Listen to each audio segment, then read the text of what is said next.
Hey guys, welcome to Kid History. Think your summer job is hard? Well, the 1800s weren't any easier. In fact, most American kids back in the day started working at the age of 7, and they worked for 6 days a week. These days, kids don't even go to school for 6 days a week. Children in the 1800s worked lots of different jobs, anything that gave money to their families. The most popular jobs were in factories and mines. These were dangerous. Other jobs included working in fields picking cotton, shining shoes, canning fish, making clothes, or selling newspapers. The kids who sold newspapers were called the newsboys, or Newsies, and that's where we found Kid. The Newsies were the paper boys of the 1800s. The Newsies were made up mostly of poor orphans and runaways. They often slept on the streets of New York with no place to go and no families to take care of them.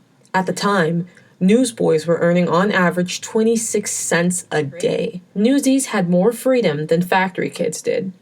Newsboys could scout for territory to sell their papers in, and they could move around as they pleased. They had to watch out, though, because sometimes one territory had already belonged to another kid. Newsies fought over territories because a good corner meant more money, and more money meant they'd survive the next day. Some stories report that newsboys who weren't able to sell enough papers ended up eating their own newspapers.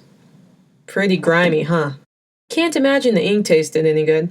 1899 was the year that Kid Blink and other Newsies went on strike. The strike began because Pulitzer and Hearst, two millionaires at the time and the owners of the major newspapers of New York City, decided to raise the prices on the newspapers from 50 cents to 60 cents. 10 cents might not sound like a lot to you, but remember, this was back in the 1800s. This was during a time where a 20-pound box of crackers costed $1. Laundry soap was 6 cents a bar. The newsboys couldn't compete with that. They were losing money.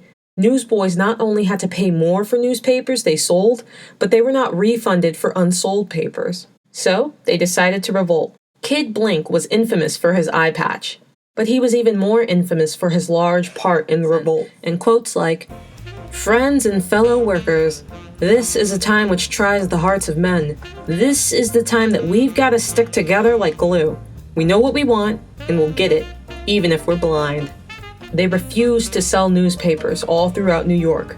New York was technically left in the dark because they weren't getting information. Now remember, the 1800s were a time before telephones, TVs, or even radios were widespread across America. Back then, people relied on the newspaper for their daily news. They needed it. Without the paper, they were next to blind. Kid Blink and his friends not only stopped news all throughout New York City, they stopped New York.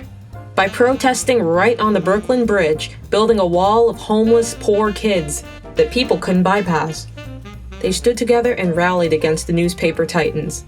Many people were getting upset, and a lot of other newspapers that were still printing were reporting awful things about the newsboys, including Kid Blink. Sadly, the strike didn't cause Pulitzer or Hearst to lower the prices back down to 50 cents. But it did make them buy back all the unsold newspapers that the Newsies hadn't been able to give away. This made a difference, and this put money back in the Newsies' pockets. This was good enough for them. Because of the Newsies' bravery, they began to improve urban child welfare practices, and publishers began competing for newsboys by giving them prizes and trips.